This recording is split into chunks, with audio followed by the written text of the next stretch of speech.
Serious, what's the scariest thing you've experienced that you have photo evidence of? I was camping with some friends in the woods behind another friend's house. Halfway through the night, I decided to get some more firewood for the campfire.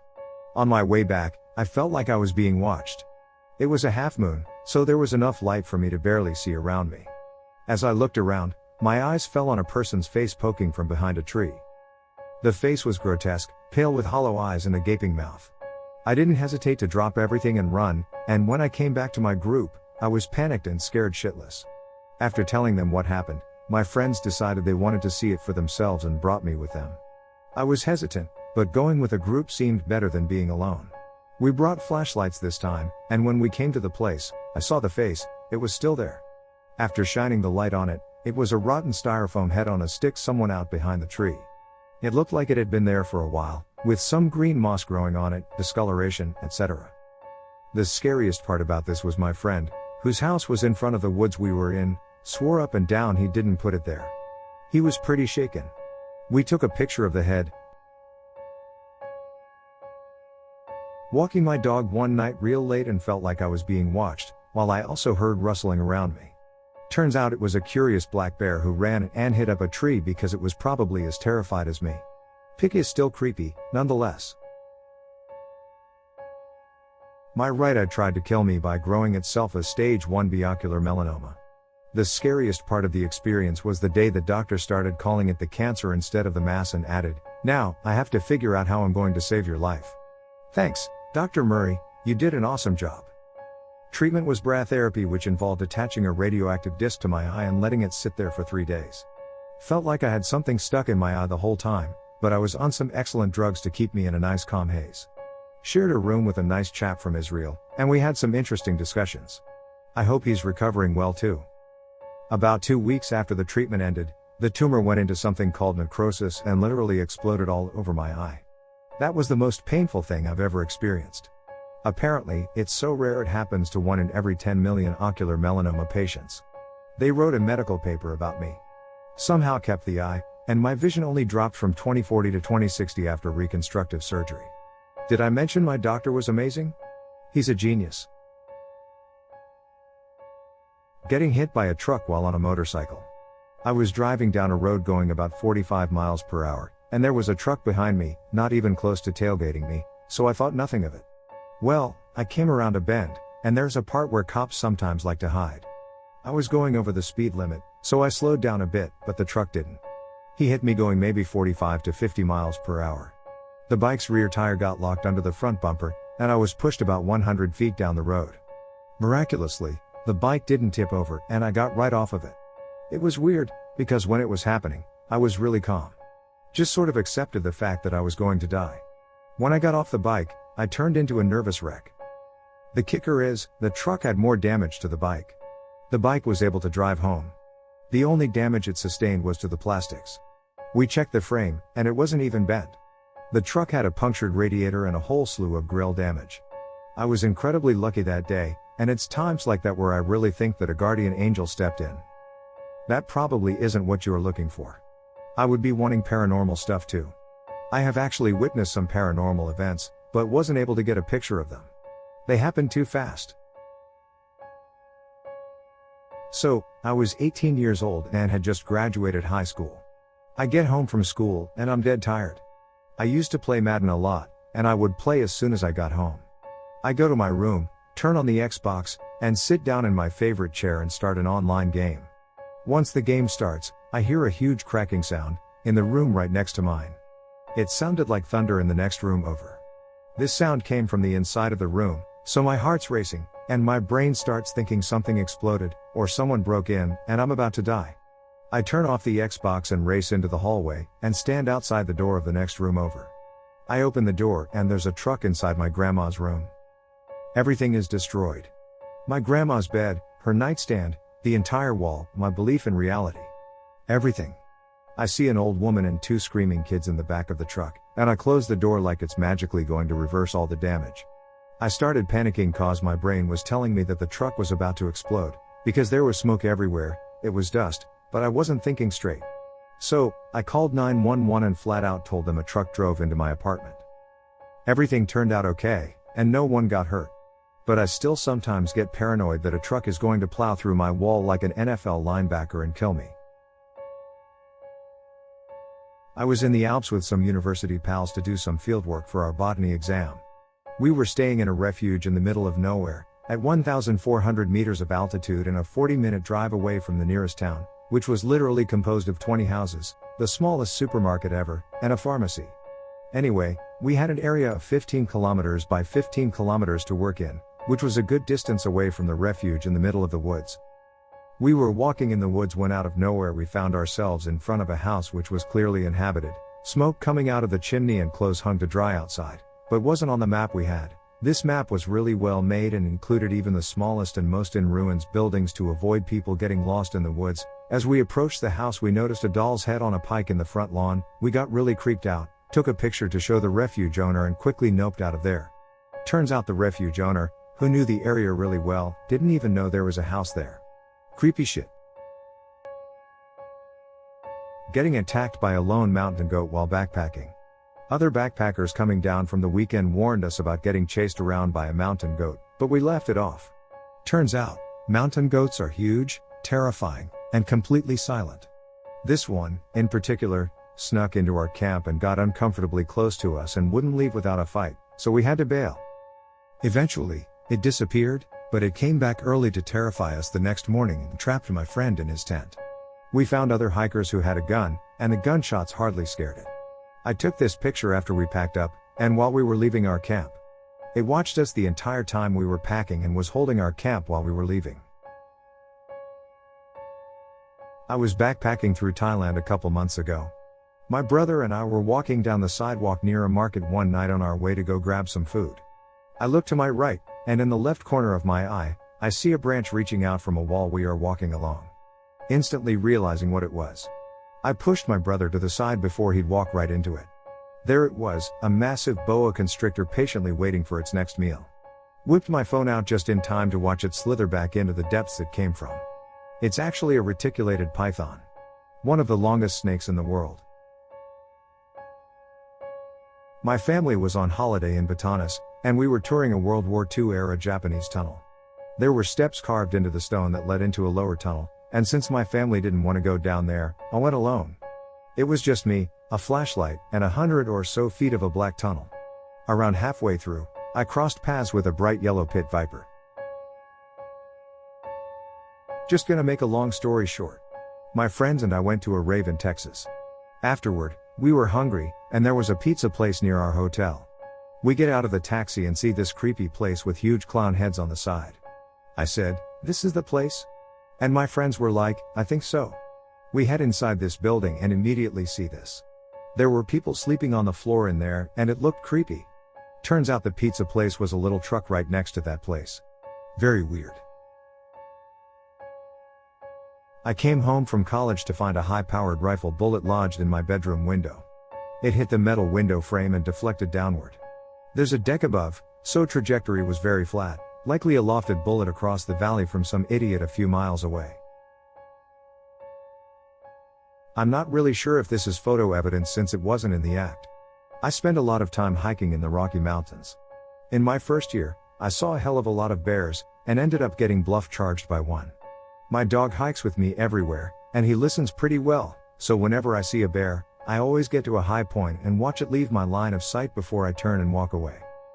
This time, the bear decided to start walking towards us instead of going the opposite way. Once he got to about 100 yards, I started to get a little worried but figured it was just curious. Once it started coming closer than that, I decided being loud and waving my arms to try and scare it off was the next cause of action. Nothing, didn't even faze the thing. Once it got to around 75 yards, it went from walk to run, and continued to about 30 or 40 feet, then veered off. That distance doesn't sound too bad, but for those that don't know, a bear is surprisingly fast. They can cover the distance in seconds, so I was shitting myself. Once it started running, I drew my pistol and aimed.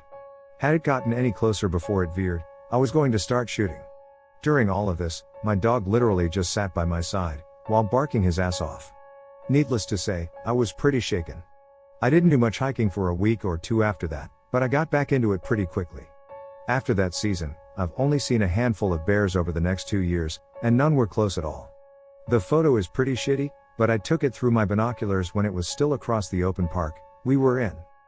The handgun I pack is a Glock 2010mm with 16 rounds. The round is a 220 grain hard cast made by Underwood. This happened in Colorado, where there are no grizzly or brown bears. The bear that charged me was indeed just a black bear, it just had blonde fur. The colors of the black bear's fur vary from jet black to blonde and everything in between. I believe it's just from the sun bleaching it, but I'm not 100% sure. Mine is super recent. Not as much scary. It just really freaked me out. Last month, I had a really intense dream that my father-in-law was driving me, and I was in the back seat. He was driving so fast, and we got into a serious car wreck. I woke up sweating and could not stop thinking about it. I didn't see his face, but I assumed it was my father-in-law because he was really tall looking and thin and had dark hair. He is 6 feet 10 inches. It was so realistic, and it was really upsetting. So, I texted my mother-in-law and told her about the dream and told her to tell him to drive carefully. I have never done that before, and I felt like a psycho sent the text. The next day I got a call that my brother was in a bad car accident. He is okay, but the front of the car was completely crushed, all of the airbags deployed, and the other car had injuries. He is also really tall and thin with dark hair. He is 6 feet 6 inches -7. I had never had a dream about a car accident before and have never had anything that realistic. It really freaked me out, so I just told my mom about the text, and she said something I had not expected. She said, "You said something that haunts me to this day when you were 3 years old, so I am not surprised." Apparently, when I was 3, I looked at her out of the clear blue sky and said, "Do you know what happened to my first mom?" She asked what I was talking about, and I said, "My first mom named me Sarah. I died though, and then I came into your belly." My mom just kept saying to me on the phone, "You were 3 years old." My 3-year-old described reincarnation to me. I will never forget the way you said it to me, like you were surprised I had no idea. The moral of the story is that I have superpowers. My sister's friend was dog sitting for a family out of town. She'd go over once or twice a day to walk them, feed, play, etc. The family had asked her to send pictures of the dogs just to ease their minds. So, one day she got there, camera ready to take a video as she called the dogs to her once she got into the house. Here is the video. No one else had a key to the house. She didn't see it until she rewatched the video seconds later to confirm it was good to send to the owners. She immediately ran out of the front door, called the police, who came and found no windows or doors unlocked except the one she had unlocked herself to come in. No evidence of anything missing. She was scared shitless, to say the least. Rightfully so. Getting ran off the road into the divider and flipped my Jeep multiple times, going 70 on the interstate. The first pic was taken off of someone's Facebook. Someone posted the pic and said, "Hope the guy is okay. Cool to see everyone help," can kind of comment. A friend recognized my Jeep and tagged me. The other two I took. I flipped multiple times, but have no idea how many times. Someone there said 10, but I find that ridiculous. Miraculously I didn't have a single scratch at all. Walked out of it fine, no issues besides whiplash. The other driver initially kept driving. Witnesses all said, "Yeah, they bailed." The cop asked me to describe the other vehicle. I don't know, the late 80s, early 90s gray Toyota pickup truck with faded white. The cop interrupted, "Like that one?" And there they were, back again. But they stated I merged into them. I show the cops, "Well, here's this skid mark where I attempted to avoid them, and here's a skid mark where I overcorrected, and here's this skid mark where I started flipping, and none of them are in his lane." Insurance fought it out and couldn't find the person at fault during their investigation. They did end up paying me out for totaling it, more than I paid for it, so I was happy. They just took 2 months to do it because I was technically doing it for work, but I had nothing in my policy forbidding it. I guess they just wanted their lawyer to take 2 months to read 3 pages. I have high anxiety at night, being left home alone as a 17-year-old girl. That being said, when nighttime rolls around and still no one is home, I get very jumpy and nervous about everything. Especially windows and reflections. Anyway, I was walking downstairs from my room and looked at the door at the bottom of the stairs. My heart immediately fell into my stomach and down my legs. I nearly passed out, and all my vision went white. I thought it was somebody behind the door looking through the window. Actually, it looked more like a pale ghost. Then I realized it wasn't moving. After about 20 seconds of staying completely still, I got out my phone and snapped a picture.